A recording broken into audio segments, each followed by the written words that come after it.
Marks ஏன் சிலை நிறுவறாங்க தெரியுதா? அப்போ ஒருத்தர் தப்பு இல்லாம கத்துக்கணும், கத்துக்கிட்ட கல்வி என்ன செய்யணும்? நடைமுறைப்படுத்தணும் அப்படிங்கறதுதான் நம்ம வள்ளுவர் நமக்கு சொல்லிட்டு போனார். இதைத்தான் கார்ல் மார்க்ஸ் படிச்சாரு, ஏன் எதுக்குன்னு கேள்வி கேட்டாரு, நடைமுறைப்படுத்தினார். அவருடைய நூல்களை லெனின் படிச்சாரு, என்ன பண்ணாரு? நடைமுறைப்படுத்தினார்.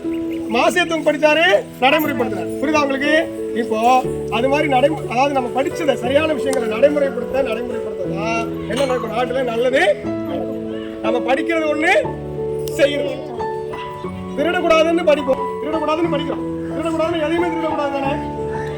அடுத்தவங்க பொருளை மட்டும் திருடக்கூடாது, உழைப்பையும் திருடக்கூடாது.